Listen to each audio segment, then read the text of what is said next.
Competitive slot car racing has been a fun and entertaining hobby for decades. It combines the craftsmanship of creating a race car and the sportsmanship of racing, sometimes for a cash reward. In this video, you will learn the ins and outs of how one of these cars are created.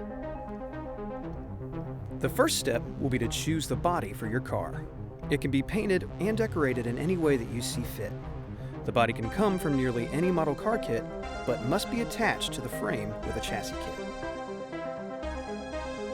I like to put the radius edge down on my chassis jig, and I use 082 frame rail. First thing I do is put these in position, and I butt them up against the guide plate, and you have to use some acid flux. And what I'm going to do is the first solder, I'm just going to tack it to make sure I got everything straight. You want to hold your tip real flat so it transfers the most heat to the metal that you're working with. This is all stainless steel, so it takes a lot of heat. Next, we're going to use the rear piece of the chassis. This holds the electric motor and the rear axle. Once affixed, the rear assembly is placed into the jig. Measurements must be made to ensure the body and frame will fit together before the rear assembly can be soldered to the guide rails. Now we got to do at this point, we got to check, make sure everything's going to fit. So I'm going to go ahead and just stick the tires on the axle.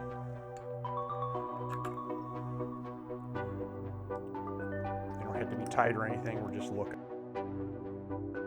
From here, the front axle must be cut down and set into place. Again, measurements are crucial to make sure that the whole assembly will fit together. From here, the guide flag, which keeps the car on the track, must be driven on with a nut. Then, the rear axle and all four wheels are installed to the chassis. The guide braid is then installed into the flag, which is used to set the ride height of the car on the racetrack. To check your work, use the body to make sure that the wheel wells have enough room for the wheels to spin. Holes must be drilled into the body in order to fix it to the frame.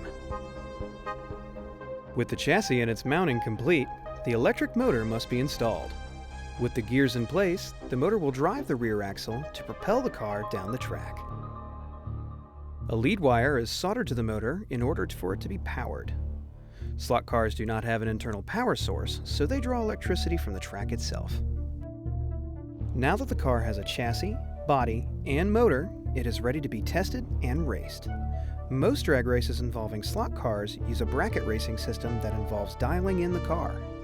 This requires test runs to determine an average elapsed time on the racetrack.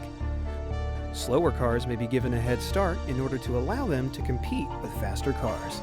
Though built to scale, these machines travel at wildly fast speeds. For instance, if a 1/16 scale car were to be clocked at 40 miles per hour, then a full-size car going the same speed would be going 640 miles per hour. The high-speed enjoyment and sportsmanship of this hobby make for a fun and rewarding pastime.